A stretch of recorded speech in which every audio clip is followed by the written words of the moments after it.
मैं भानगढ़ दुर्ग बोल रहा हूँ। मैं एशिया का सबसे बड़ा भूतों के किले के नाम से जाने जाना वाला किला हूँ। जहाँ बात करें भारत की खौफनाक और डरावनी जगह की तो मेरा कोई पर्याय नहीं है। मैं वो किला हूँ जहाँ आज भी भूतों के चीखने चिल्लाने की आवाजें आती है। यहाँ तक भारत सरकार भी सूर्यास्त के बाद और सूर्योदय से पहले मेरे यहाँ आने से मना करती है। मैं आज भी उन डरावनी कहानियों के इतिहास के साथ टूटी फूटी जर्जर हालात में यहाँ वीरान जंगलों में खड़ा हूँ और अपने जीवन के अंतिम दिन काट रहा हूँ। मैं मेरे भूतिया होने की पूरी कहानी आज आपके सामने बयान करूंगा।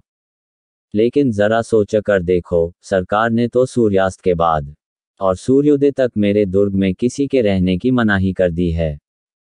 परंतु मैं कहाँ जा सकता हूँ? मुझे तो आज भी काली अंधियारी रात में सब कुछ सहन करना पड़ता है, जो एक जीवित इंसान पल भर के लिए भी सहन नहीं कर सकता। मैं ये सब सह रहा हूँ अकेला, नितांत जंगलों और वीरानों के बीच भूत प्रेत की कहानियां सुनने और देखने में बड़ी रोमांचक लगती है। लेकिन जरा सोचिए, ये सब आपके साथ घटित हो तो क्या रोमांचक लगेगा, या फिर आप डर के मारे थर थर कांपने लगेंगे? लेकिन मैं ये सब खुद में महसूस करता हूँ। किसी पैरालौकिक शक्तियां, भूत प्रेत जैसी आत्मा का आपके आसपास होना आपको डरा देगा। अगर ऐसा सच में आपके साथ हो जाए तो आप अपने प्राण तक गवा दोगे। अच्छा हुआ मैं निर्जीव हूँ, मुझ में प्राण नहीं है, अन्यथा मैं रोज मरता। रोज मेरी आत्मा को डर डर के मरना पड़ता।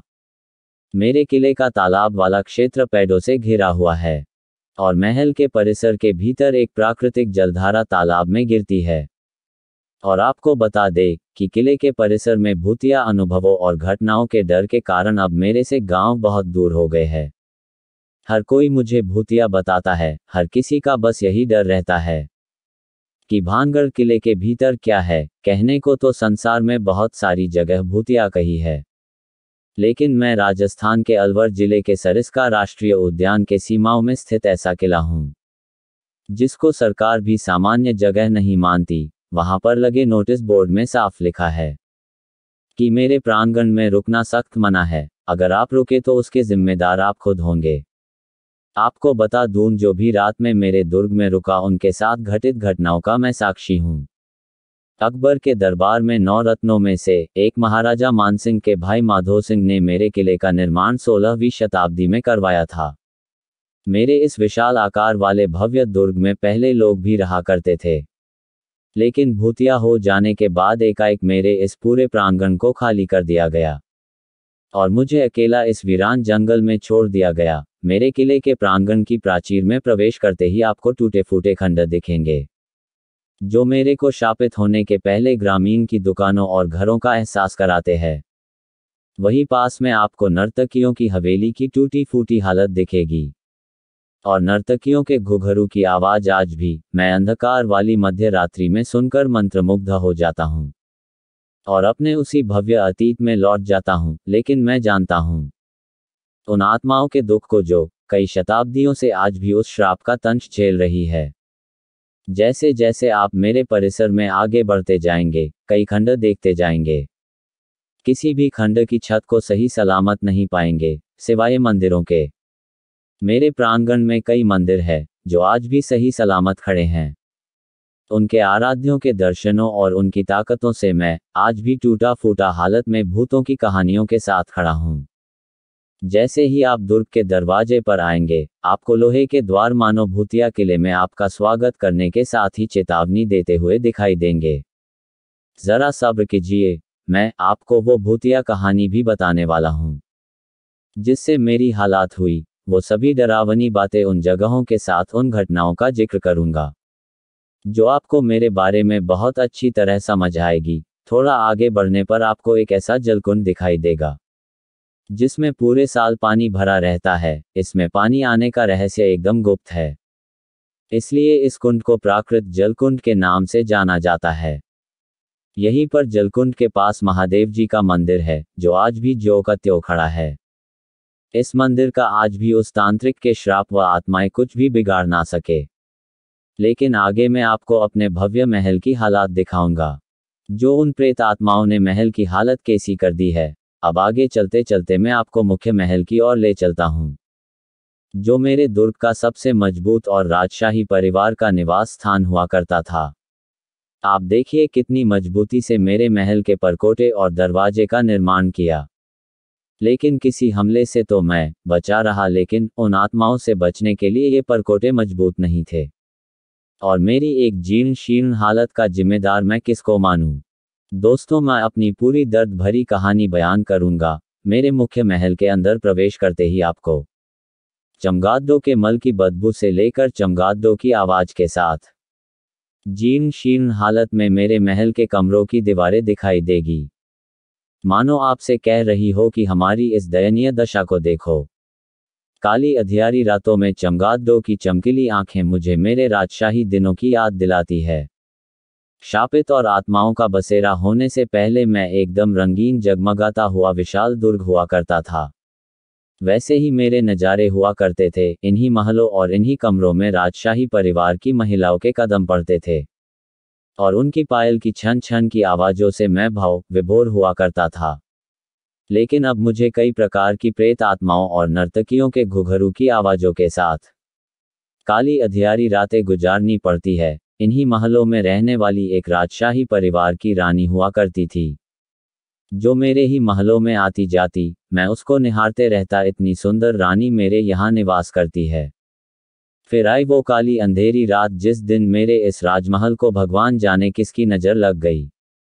और उस रात्रि के बाद हुई एक सुबह, उस दिन एक तांत्रिक भिक्षा मांगने के लिए महल के द्वार पर पहुंचा। द्वारपाल के भिक्षा देते समय उस तांत्रिक की नज़र मेरे महलों में विचरण करते हुए उस रानी के ऊपर पड़ी और वो मनमोहित हो उठा। फिर वो अपनी एक कुटिया बनाकर महल के ही पास साधु का भेष धारण कर तपस्या करने लगा।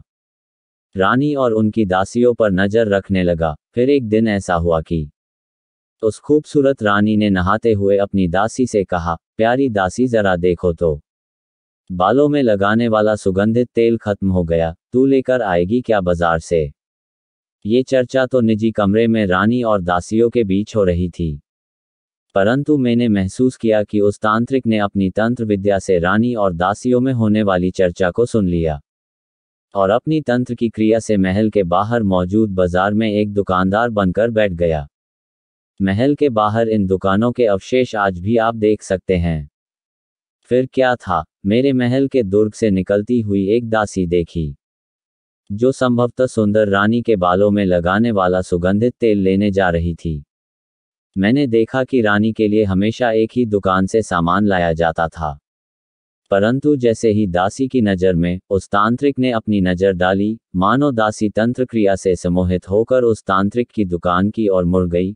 फिर वहां से उस तांत्रिक के द्वारा एक विशेष तंत्र क्रिया से तैयार किया एक तेल खरीद कर मेरे दुर्ग में दासी आ गई। उस समय मुझे आभास हुआ मानो मेरे काल ने मेरे अंदर प्रवेश कर लिया हो, लेकिन मैं उन सब बातों से अनजान था। जैसे ही दासी ने सुगंधित तेल का पात्र रानी की ओर बढ़ाया, उस पात्र को देखकर रानी सारी कहानी समझ गई थी, क्योंकि वो रानी एक सती महारानी थी। फिर रानी ने कहा, है दासी, तुम ये तेल नहीं, ये भानगढ़ का काल लेकर आए हो।